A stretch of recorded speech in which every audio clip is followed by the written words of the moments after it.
Blessings. There is something inside you that is lying to you right now. Not maliciously, but a self-deceptive lie. It is constructing a narrative about who you are, what you're worth, what's possible for you. And you believe it because you cannot discern where you end and the falsities begin. The ancients consider this an activity of the devil, while modern psychology calls it the ego. There's a common vein here. And here's how you know it's lying to you. As we go through life, we experience this particular sensation of insecurity, the feeling as though a part of our identity has been fragmented and invalidated. Where suddenly, if we were to just have this one thing, everything would fall into place. Whether it be good looks, garnering talent, status, power, success, money, or love. There is always a narrative going in our heads that rob us of inner peace for whatever reason, even if we were to attain it. This hollow yet aching feeling leaves us with a sense of chronic inadequacy and a constant fear of not being able to measure up. For some, it's debilitating. What others see as normal failure becomes an affirmation of what is already suspected, while on the flip side, others take the narrative as fearful drive and motivation that perpetuates the rat race of alleged becoming. What's the common mistake they're committing? Both are in subjugation to the ego. Both are experiencing a kind of existential harassment. The difference being one is an imprisonment of learned helplessness, while the other is an imprisonment of an existential compulsiveness to affirm what is uncertain. They both are lost in who they think they are and rely on the ego to give in an assigned identity, a role for them to play.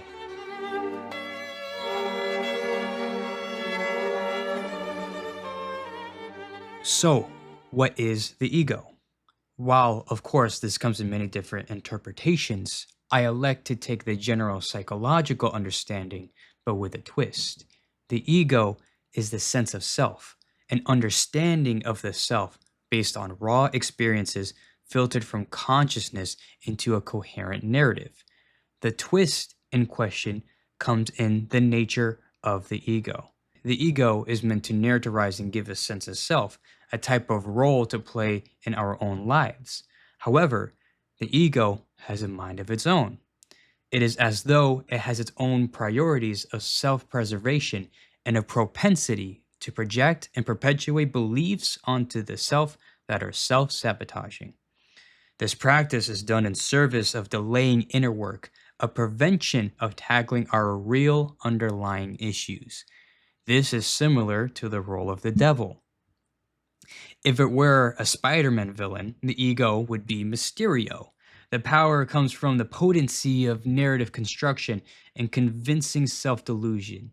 It is all smoke and mirrors. And this very deception plays out in many different ways and forms. But here, I've notated two catch-all ways I have came to understand it. The gatekeeper and the saboteur. The gatekeeper. Let's say you have an idea on a passion project you've been working on. A passion project can be a placeholder for really anything you identify with.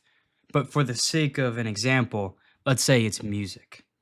You practice your instruments, you learn music theory, you network with musicians within the local scene, you practice music production with already a few completed songs ready for release. But there's something that is holding you back. The ego whispers, "You're not ready yet. This is your first single. What if people laugh at you? What if you fail and everyone sees you as a fraud or a joke?" You're suddenly experiencing imposter syndrome. So you put your passion project in the back burner, stillborn, wondering what ifs. You tell yourself it's a matter of perfectionism, preserving artistic authenticity and integrity. But really, the ego is gatekeeping your own actualization of your potential, your own willpower. It has convinced you that trying will only validate your worst fears about yourself, that you're not capable, you're not worthy, and you're not enough. This is learned helplessness masquerading as prep work. The ego monopolized the narrative. Better to stay safe and never know than to try and confirm your inadequacies. It rejects the sense of worthiness and backbone before you can even prove yourself wrong. The gatekeeper keeps you from claiming power that rightfully is yours. The saboteur. Now imagine someone who breaks through that barrier. Not only do they post their music, but they're definitely getting a cult following from it. They're getting lucrative gigs, collabing with famous musicians, they're garnering fame, they're successful, they're confident, and they're finally receiving the validation they were chasing. But something strange happens. The very thing that they were chasing didn't make them feel whole, but it is now a cudgel that they rely on to ground their sense of self. The newfound attention and money changes them. They get into toxic, life ruining relationships, not for the sake of love, but for the sake of affirming the ego. They start to identify with their success, not knowing who they were before, drawing so much polarizing attention to themselves. They know they're being insufferable. They can see themselves alienating everybody they loved, but they can't stop. Their ego has become so rampant and out of control to the point where their own ego aggrandizement is as suffocating as it is unreasonable in its actions. And or maybe they go another direction.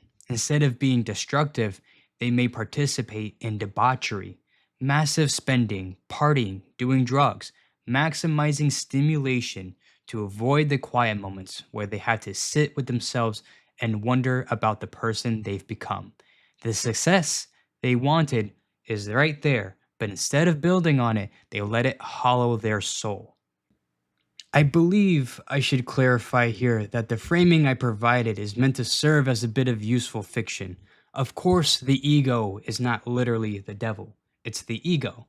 And I can imagine depicting the ego as the devil can be seen as a bit problematic. However, these depictions and framings exist to serve a conclusion to be stated in a later video. For now, understand this as a bit of a meta commentary, narratorizing our own inner narrator, so to speak. That being said, the questions now remain. How can we push back against the ego? How do we get the ego to serve the self and not us to it? How can this fiction help us in our pursuit of finding meaning and purpose? These questions require looking at what the ego actually is instead of just how it moves.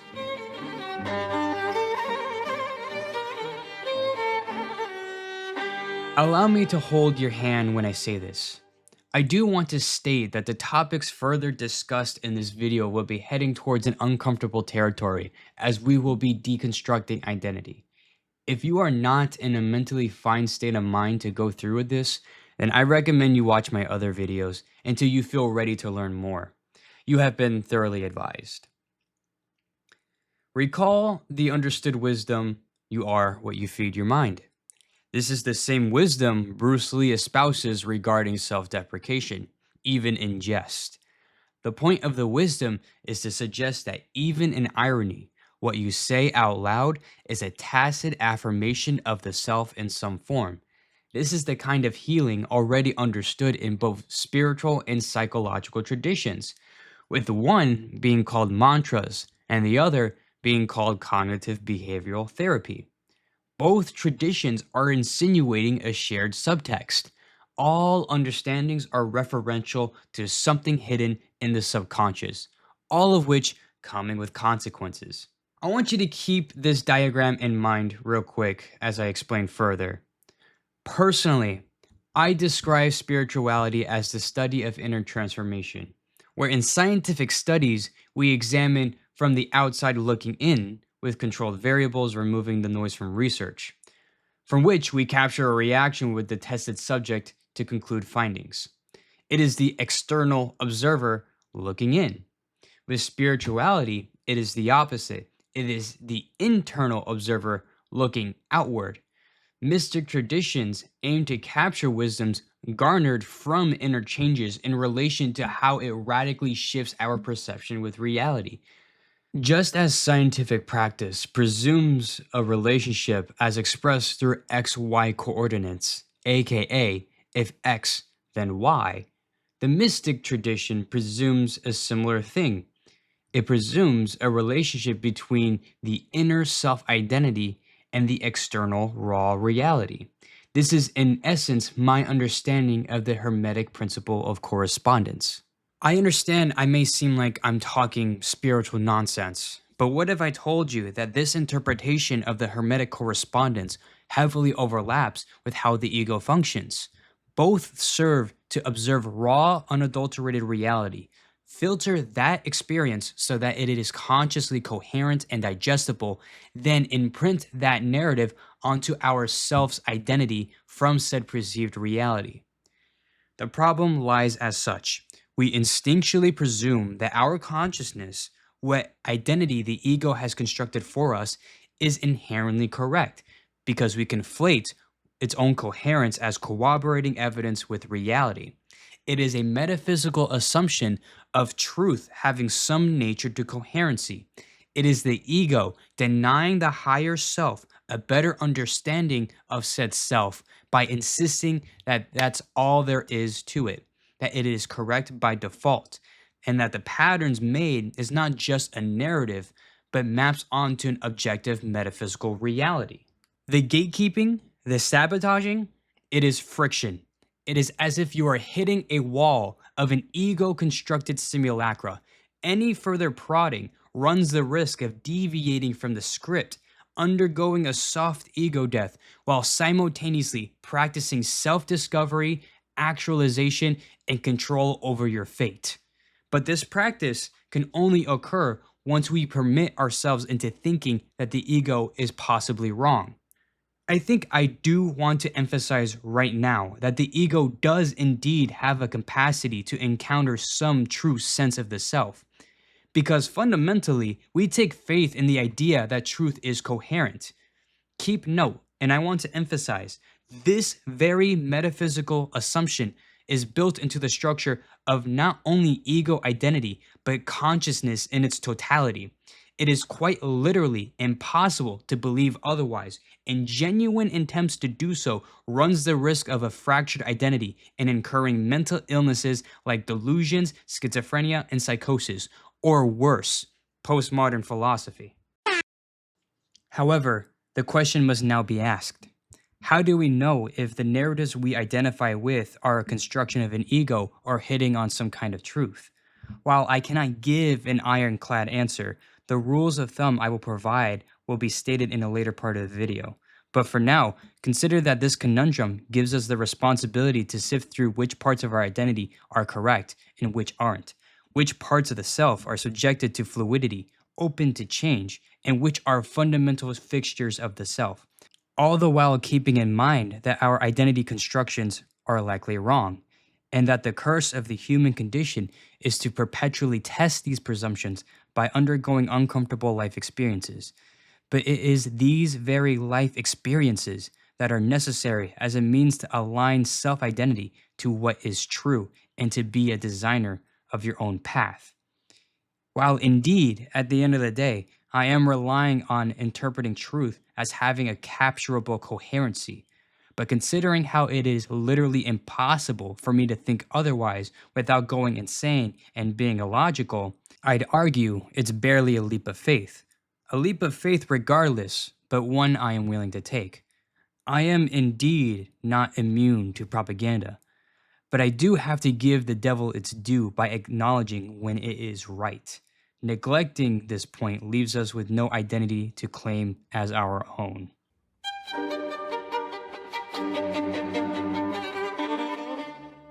I've explained to you that you have the responsibility of figuring out your own self identity. But what I haven't fully acknowledged is the terror and the existential dread that comes with it. Or even how can we give weight to the assumption that the ego has the capacity to encounter truth? Because, well, if the ego is indeed an unreliable narrator, if the stories you've been telling yourself about who you are is likely wrong, then what's left? Where do you stand? Who are you? Who's asking these questions if you may not be who you think you are? The moment you realize that everything you try to orient yourself around, your strength, your flaws, your history, your purpose, may just be narrative construction, ego protecting itself through comfort fictions. And here's what makes it worse: you can't step outside of it. You can't observe yourself objectively. The very thing you're trying to examine, your sense of self, is also the thing doing the examining. It's like seeing your own face without a mirror. You're trapped inside the construction, trying to determine if the construction is even real. Deep, scary questions start emerging. Where do I start? Where do I end? What parts of my identities are real, and which parts are just fictitious stories that I need to tell myself to feel okay? If I strip away all of the ego narratives, all of the masks that I've worn, all the roles, the labels, the explanations, what is actually left? Who am I? This can easily culminate to a deep depression and nihilism where nothing seems grounded. But what if there is something profound? What if there is something to ground it? Not another story, not another ego construction, but something the ego refers to but cannot fully capture. I want to suggest something profound here. Please take a look at what the ego's metaphysical structure presupposes. If raw reality is the raw material the ego uses as building blocks to construct identity and narratives, then it may be useful to start off there. So then the question is begged: what does all of raw reality have in common? What characteristic can we guarantee that literally exists in all aspects of reality that we can identify? To put simply, you are a phenomenon.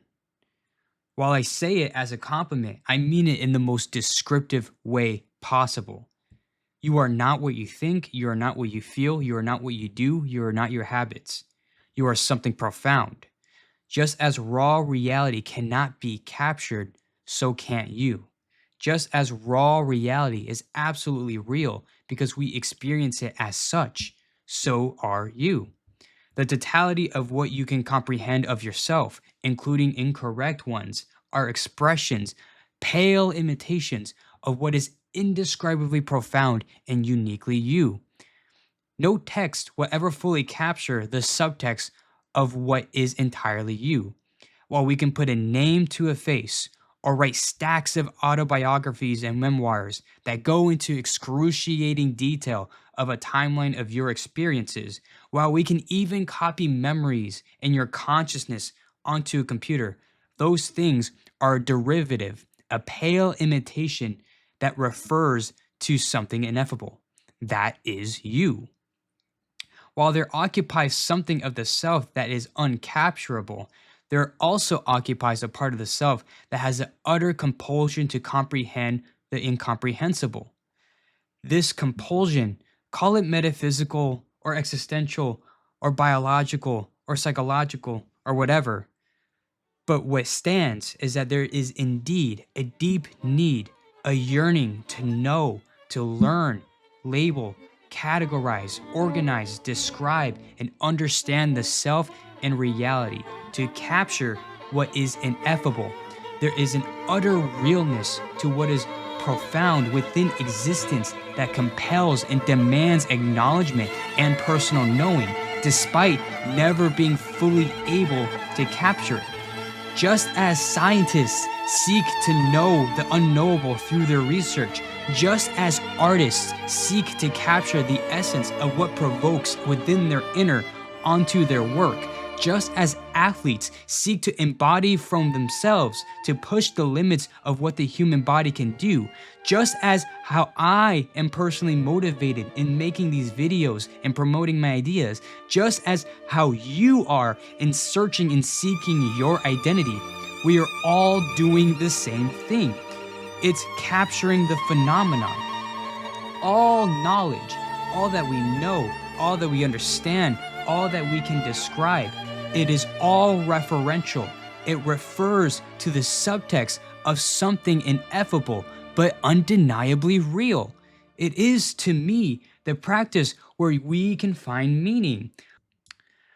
From my understanding, we are metaphysically built to interpret what is beyond interpretation, beholden to what resonates with us. It is, in a sense, an interpretation of the universe experiencing itself spiritual concept. What is my proof that it is metaphysical? My proof is within my own experiences. How I interpreted reality from my interactions with the highest form of primary source, raw reality. Our own compulsion to want to know the self and reality presumes that there is a value to be gained in doing so. It is a presumption of an irreducible value to the self and reality backed by an inescapable compulsion. Now, I know I've thrown a lot at you. It's like I asked you to stare at the sun. So, in order for you to not get too blinded by everything, allow me to ground you back to earth. While this may be the case, the ego serves a useful function. We cannot bank on our entire identity onto the phenomenon because that is where we lose ourselves mentally. We cannot identify what we cannot fathom without going insane. So, this is why we have an ego, and this is why we have a consciousness. So that within the limitations of these things, can we get a sense of the ideas that we captured? Who are we in relation to perceived reality? The ego and our consciousness serves as a necessary mediator, an interpreter, a definer of what is beyond defining. The ego creates a mask, a story about who you are. The mask is necessary, not because it is who you are entirely, but it is because it is who you are within comprehension. It is the ego's interpretation of the phenomena itself projected onto you. Identity crafting is the practice of consciously shaping the mask while knowing we cannot fully capture what is underneath, the subtext, the ineffable you. So then how can we interpret the ineffable without going insane? This is where the ego is influencing me. But I believe the best way to go about it is to interpret the ineffable self as unlimited potential. I cannot know what my potentiality is, but I can manifest it through faith in my speculation of who I think I am. It is as though we exist as an empty vessel, seeking self-purpose through our interpreted encounter with reality, where irreducible potential manifestably becomes. In Hegelian terms, becoming is the transition between self and something, a kind of dialectic where the self, the thesis, encounters reality, the antithesis, synthesizing character growth. And the question of do we create or discover our identity? It is both, but also neither. We manifest identity. Somewhere in observed reality, there is a guaranteed you, seeking to be consciously understood, interpreted, and identified. Identified as in both literally a matter of discovering something and a matter of how deeply it resonates with you. In tandem, we create identity through performance. To use a relatable instance, it is like we are putting on a new pair of shoes and walking around the store to get a feel about the shoe. We are, in essence, window shopping identities. Before we become something, we must first believe in the LARP. Those who are hyper aware may find this deeply problematic because they cannot actualize anything, and their own hyper awareness is making it difficult to believe in their own performance, their potential, because the genesis of all actualizations, of all becomings, are first LARP. They are too in their headspace to commit to any identity performance, and the minute that they step out of their comfort zone to commit to an identity, they've already pathologized the experience to be an uncomfortable and embarrassing one. So if you feel insecure about picking up a hobby because you're not immediately good at it, it's possible that it's because you're identifying with your hyper awareness that is narrativizing your insecurities rather than your potential to be great at it. We are ineffable potential manifesting into actuality in real time. Your true identity exists somewhere in the phenomena, but you cannot know it in advance. You can only discover it in the present through performance. This is why I like to use the quantum superposition metaphor. All possible identities exist simultaneously in potential, be it a musician, an entrepreneur, or a mystic, whatever. You cannot predict which one is truly you from where you stand now. The only way for you to know is to perform one and see how it resonates. When you act, it collapses the superposition.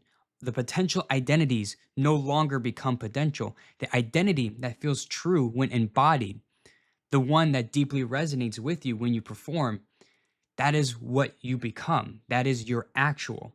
Not because you created it from nothing, but because it manifested from deep within what resonated within you, your potential. Identity cannot be predicted. It can only be known in the present through performance. It is as though it is deterministically undeterminable. Your fate and your identity exist, but it can only be discovered by living it.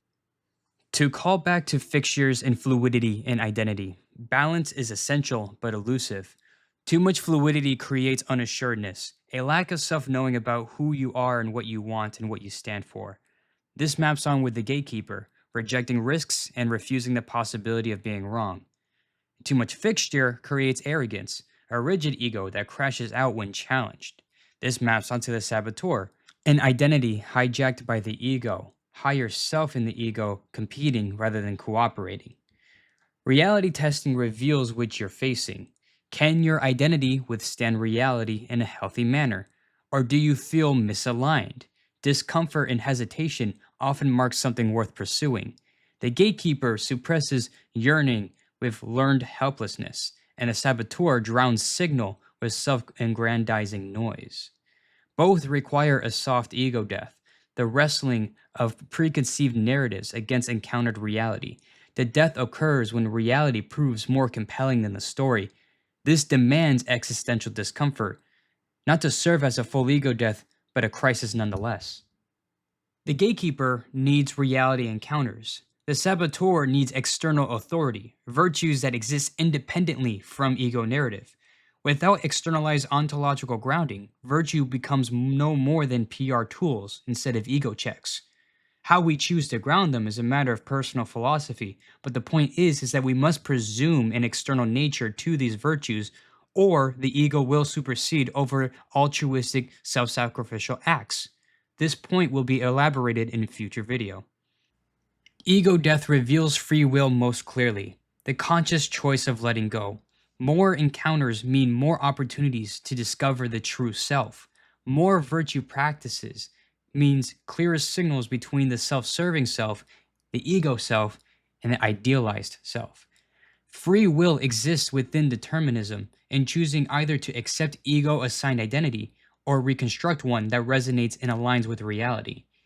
The ego is indeed an unreliable narrator, but it requires discipline, not destruction. Give the ego credit when earned. Practice discernment about when to trust these narratives versus when reality rejects them. Participate directly to gather evidence. Orient your identity towards what is meaningful and resonates to you. Encounter virtues as truth through experience, not theory. The self you discover through this, the irreducible, profoundly real, beyond words, becomes evident because you've lived it.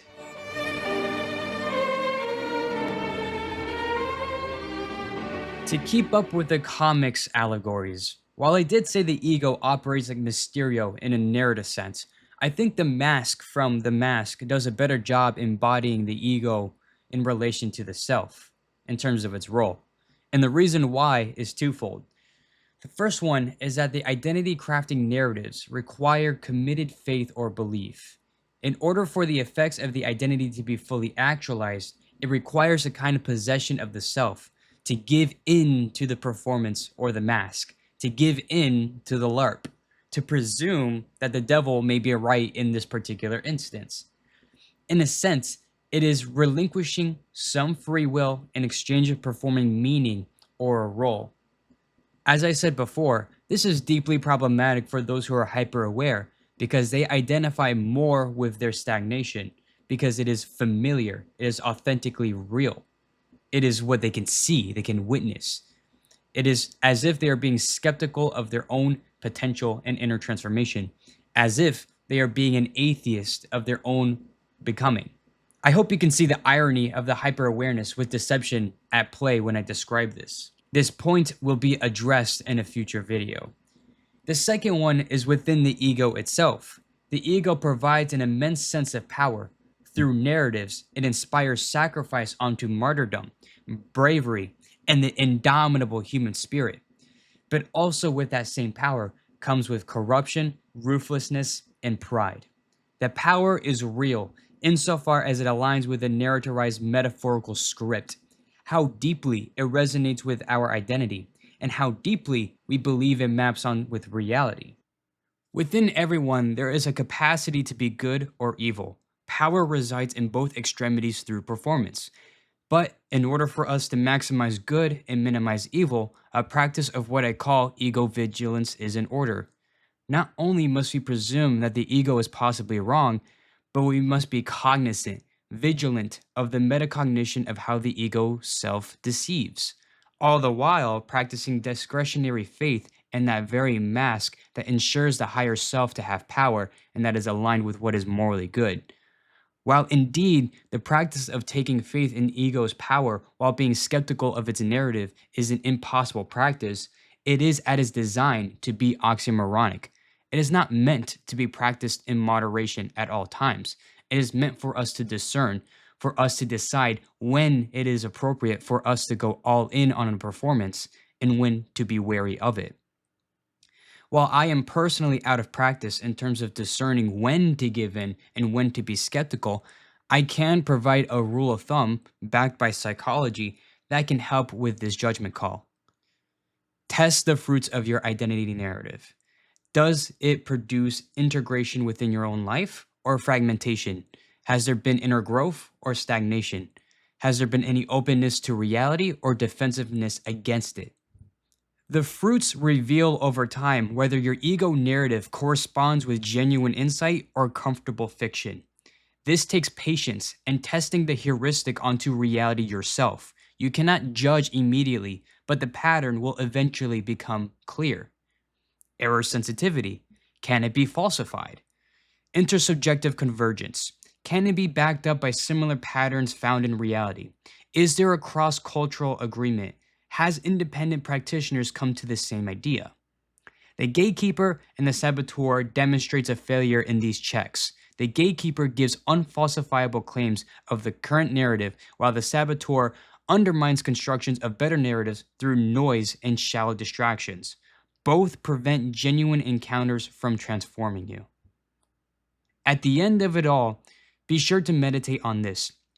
You are a phenomena in the making, a phenomena manifesting itself in real time.